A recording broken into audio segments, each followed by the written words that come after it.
Welcome to special analysis. నేను రమ మండవ. ఈరోజు అనాలిసిస్లో భాగంగా మనం తీసుకోబోతున్న టాపిక్ ఏంటంటే బాలినేని కన్నీళ్లకు కారణం ఎవరు అని చెప్పేసి నేను టైటిల్ పెట్టడం జరిగింది. ఆ అంశం గురించి ఈరోజు మనం చర్చించే ప్రయత్నం చేద్దాం. ఇక్కడ చూసినట్లయితే బాలినేని లేటెస్ట్గా ఒంగోలు కేంద్రంగా కొన్ని కీలక అంశాల మీద ఆయన మాట్లాడడం జరిగింది. మాట్లాడే క్రమంలో నిజంగానే చాలా ఎమోషన్ అయ్యాడు. ఎప్పుడు కూడా ఆయన ఎన్నో డక్క మొక్కిలు తిని ఉంటారు తన సుదీర్ఘ రాజకీయ జీవితంలో. అలాంటి బాలినేని శ్రీనివాసరెడ్డి ఈ రోజున ఫస్ట్ టైం ఆ స్థాయిలో ఆయన ఎమోషన్ కావడం జరిగింది. పూర్తి స్థాయిలో కన్నీళ్లు పెట్టుకునే ప్రయత్నం చేశారు. ఆయన మాట్లాడే క్రమంలో ఎవరైనా బయట చూస్తుంటే చాలాసార్లు ఆయన గొంతు కూడా గాద్గదికంగా మారింది, జీరగా కూడా వచ్చింది. ఆయన అంత ఎమోషన్ కావడం ఇంత సుదీర్ఘ రాజకీయ జీవిత చరిత్రలో ఆయన ఫ్యాన్స్ ఎవరు, ఆయన ఫాలోవర్స్ ఎవరు కూడా చూసిండ్రు. అయితే దీనికి కంటెస్ట్ ఏంటి అంటే అటు సిట్టింగ్ ఎమ్మెల్యేగా ఉన్న జనార్దన్, ఒంగోలు సిట్టింగ్ ఎమ్మెల్యేగా ఉన్న జనార్దన్ ఆయన ఉద్దేశించి కొన్ని కామెంట్స్ చేయడం జరిగింది. బాలినేని కొడుకుని అందులో ఇన్వాల్వ్ చేస్తూ ఆయన గంజాయి వ్యాపారం చేస్తారు, ఆయన కొడుకు గంజాయి అమ్ముతూ ఉంటారు అన్న విధంగా ఆయన కొన్ని కామెంట్స్ చేయడం జరిగింది. అయితే ఇంత రాజకీయ జీవితంలో ఎక్కడా కూడా రిగ్రెట్ అవని, ఎక్కడా కూడా ఇంత వైలెంట్గా మాట్లాడిన బాలినేని ఆ స్థాయిలో రియాక్ట్ అయ్యారు. అయితే అసలు దానికి కారణం ఏంటనేది కూడా ఇక్కడ ఒక్కటే కారణమా అంటే ఇంకా చాలా కారణాలు ఉన్నాయి. వాటి గురించి అయితే మనం చెప్పుకోవాలి. ఇక్కడ అంతకంటే ముందు ప్రీ ఫేజ్లో ఇంకొన్ని అంశాలు కూడా మనం మాట్లాడుకోవాలి. బాలినేని శ్రీనివాసరెడ్డిది సుదీర్ఘ రాజకీయ జీవిత చరిత్ర. ఆయన కాంగ్రెస్ నుంచి రాజకీయ ఎంట్రీ ఇచ్చి అటు వైఎస్ రాజశేఖర రెడ్డికి దగ్గరైన, బట్ ప్రకాశం జిల్లా రాజకీయాల్లో తను ఒక దశలో చక్రం తిప్పారు. దామచర్ల లాంటి ఫ్యామిలీనే ఢీ కొట్టగలిగారు. అలా మంత్రిగా కూడా పనిచేశారు వైఎస్ రాజశేఖర రెడ్డి అసోసియేషన్తో. అలాంటి బాలినేని వైఎస్ మరణం తర్వాత జగన్మోహన్ రెడ్డి వెంట నడిచే ప్రయత్నం జరిగింది. సో 2014లో ఫస్ట్ టైం ఆయన జనరల్ ఎలక్షన్ ఫేస్ చేస్తే వైఎస్ఆర్సీపీ నుంచి ఆయన ఓడిపోవడం జరిగింది. జనార్దన్ ఎమ్మెల్యే అయ్యారు. జనార్దన్ చేతిలో ఓడిపోయారు ఆ రోజు బాలినేని. అయితే ఇక్కడే ఒక ట్విస్ట్ ఏంటంటే బాలినేని రాజకీయాల్లో సీనియర్ సుబ్బారెడ్డి కంటే, వైవి సుబ్బారెడ్డి ఎంట్రీ ఇచ్చింది ఓన్లీ వైఎస్ఆర్సీపీతోనే. ఎంత వైఎస్ రాజశేఖర రెడ్డికి తోడలుడైనా ఆయనకు రాజకీయంగా ఆ స్థాయిలో అప్లిఫ్ట్ కాలేదైనా ఆయన ఇంట్రెస్ట్ కూడా చూపించలేదు. బట్ జగన్మోహన్ రెడ్డి వెంట నడిచారు. వైఎస్ చనిపోయిన తర్వాత షర్మిల పాదయాత్రలో కూడా సుబ్బారెడ్డి లాంటి వాళ్ళు కీలక పాత్ర పోషించారు. అంటే బాలినేని కన్నా కొంచెం ముందు సుబ్బారెడ్డి పార్టీలోకి వచ్చారు వైఎస్ఆర్సీపీలోకి. బట్ జిల్లా రాజకీయాల్లో మాత్రం బాలినేని సీనియర్ అనమాట. అలాంటి బాలినేని 2014 ఓడిపోతే సుబ్బారెడ్డి ఎంపీ అయ్యారు ఆ రోజున ఒంగోలు నుంచి. అప్పటి నుంచి వాళ్ళిద్దరి మధ్య ఆధిపత్య పోరు ఉండింది. నువ్వా నేనా అన్నట్టు ఎప్పుడు కూడా ఢీ కొట్టుకున్న సందర్భాలు అయితే ఉన్నాయి. అయినా సరే బాలినేని అయితే మాత్రం పూర్తి స్థాయిలో తాను ఆ పార్టీని కూడా ఎస్టాబ్లిష్ చేసుకునే ప్రయత్నమే చేశాడు సుబ్బారెడ్డితో ఆధిపత్య పోరు ఉన్నప్పటికీ.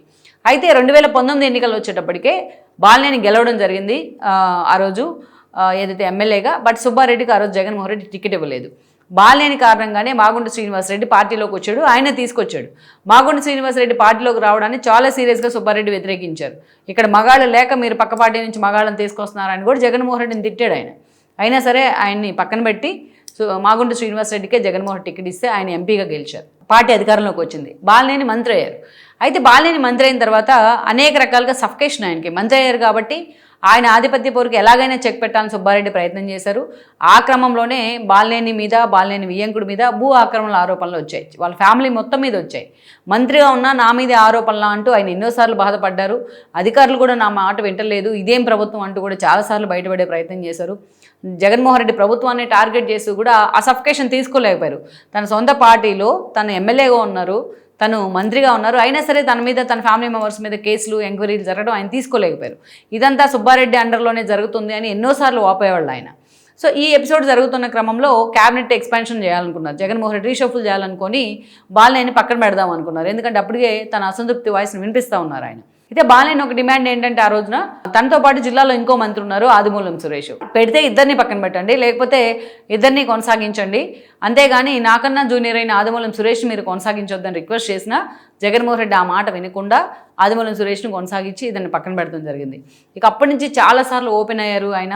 ఎన్నోసార్లు పార్టీ మీద తన అసంతృప్తిని వెళ్ళగక్కుతూ వచ్చారు. బీఆర్ఎస్ ఓడిపోయినప్పుడు అంతే మాట్లాడారు. చంద్రబాబు నాయుడు అరెస్ట్ చేసినప్పుడు ఆయన తప్పని ఖండించారు. పవన్ కళ్యాణ్ కద్దరు వేసుకుని ఆయన చేనేత దినోత్సవం రోజున ఆయన అటు చంద్రబాబు నాయుడిని, ఇటు బాలినేని ఇద్దరిని కూడా ఆయన సవాల్ చేస్తే అదే బట్టలతో ఆయన కనిపిస్తూ కూడా పవన్ కళ్యాణ్ వెల్కమ్ చేసే ప్రయత్నం చేశారు. ఇలా పవన్ కళ్యాణ్తో ఉన్న సత్సంబంధాలు ఎప్పుడు దాచుకోవడానికి కూడా బాలినేని ప్రయత్నించాల. ఈ క్రమంలోనే మొన్నటి ఎన్నికల్లో బలవంతంగా ఉన్నారు ఆయన. ఎన్నికల్లో పోటీ చేశారు. చెవిరెడ్డి లాంటి వాళ్ళు తీసుకొచ్చి ఎంపీగా వద్దని ఆయన రిక్వెస్ట్ చేసిన జగన్మోహన్ రెడ్డి బలవంతంగా చెవిరెడ్డిని ఆయన మీద రుద్దే ప్రయత్నం చేశారు. మొత్తానికైతే మొన్నటి ఎన్నికల్లో పోటీ చేసి ఓడిపోయిన తర్వాత ఇంకా ఆ పార్టీలో ఉండలేకపోయారు బాలినేని. ఆ సఫికేషన్ తీసుకోలేని పరిస్థితిలో ఎగ్జిట్ అయిపోయి పవన్ కళ్యాణ్ వెంట వెళ్ళడం జరిగింది. అటు త్రివిక్రమ్ శ్రీనివాస్తో ఉన్న సంబంధాలు కూడా ఆయన జనసేనలోకి వెళ్ళడానికి కారణమయ్యాయి అంటారు.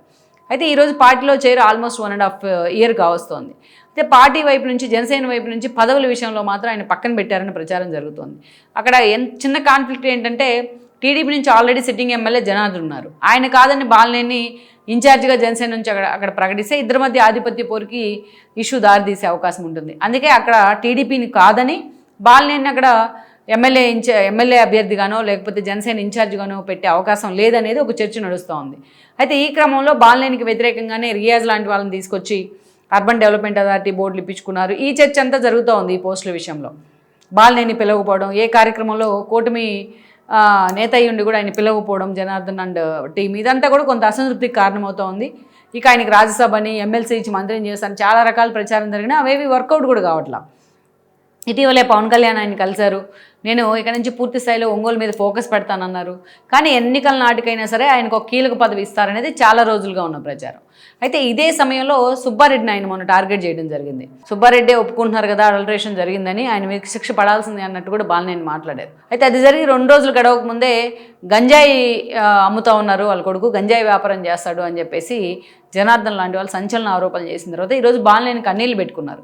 కూటమిలో ఉన్నాను కాబట్టి ఇన్ని రోజులు కామ్గా ఉంటూ వచ్చాను అని చెప్పి, దేనికైనా సిద్ధంగా ఉన్నాను, నాకు పార్టీ కాదు నాకు ప్రజలే ముఖ్యం అంటూ కూడా ఈరోజు ఆయన చాలా ఆవేదనగా మాట్లాడారు. ఇన్ని సంవత్సరాలు తన మీద ఆరోపణలు వస్తే వాడికి సమాధానం చెప్పుకున్నారు, కానీ ఏకంగా తన కొడుకును కూడా రాజకీయాలకు తీసుకొచ్చే ప్రయత్నం చేయడం, అది కూడా గాంజాకి లింక్ పెట్టి ప్రచారం చేయడాన్ని ఆయన తీసుకోలేకపోయినారు. అందుకే ఈరోజు సవాల్ చేసే ప్రయత్నం అయితే చేశారు. జనార్దన్కి దమ్ముంటే ప్రూవ్ చేయమని కూడా అడుగుతూ ఉన్నారు ఆయన. మొత్తానికైతే మాత్రం ఆయన కన్నీళ్లకు పార్టీతో ఉన్న అసోసియేషన్, ఏదైతే జనసేన అధినేత అసోసియేషన్ ఉన్నా వాటి పదవుల పరంగా ఆయన్ని పక్కన పెడతాం, కానీ ఇప్పటికీ తన భవిష్యత్ కార్యాచరణ మీద ఒక క్లారిటీ ఇవ్వకపోవడం కూడా ఆయనలో కొంత మానసిక వేదనకు కారణమై ఉండొచ్చు. ఈ క్రమంలో తన కొడుకును టార్గెట్ చేస్తూ మాట్లాడిన విధానాన్ని ఆయన తీసుకోలేకపోయి ఉండొచ్చు. బట్ కారణం ఏదైనా బాలినేని ఈరోజు ఒక ఆయుధం ఇచ్చినట్లయింది జగన్మోహన్ రెడ్డి అని టీంకి. ఈరోజు అవమానాలు పాలవుతున్నాడు బాలినేని అని చెప్పి ఆల్రెడీ వీడియోలు కూడా స్టార్ట్ చేశారు జగన్మోహన్ రెడ్డి అని టీం. సో మొత్తానికైతే మాత్రం ఈ ఎపిసోడ్కి పవన్ కళ్యాణ్ అయినా సరే ఒక లాజికల్ ఎండ్ ఇస్తారా లేదా అన్నది మనం చూడాల్సి ఉంది. Please share, like and subscribe R24 Telugu YouTube channel.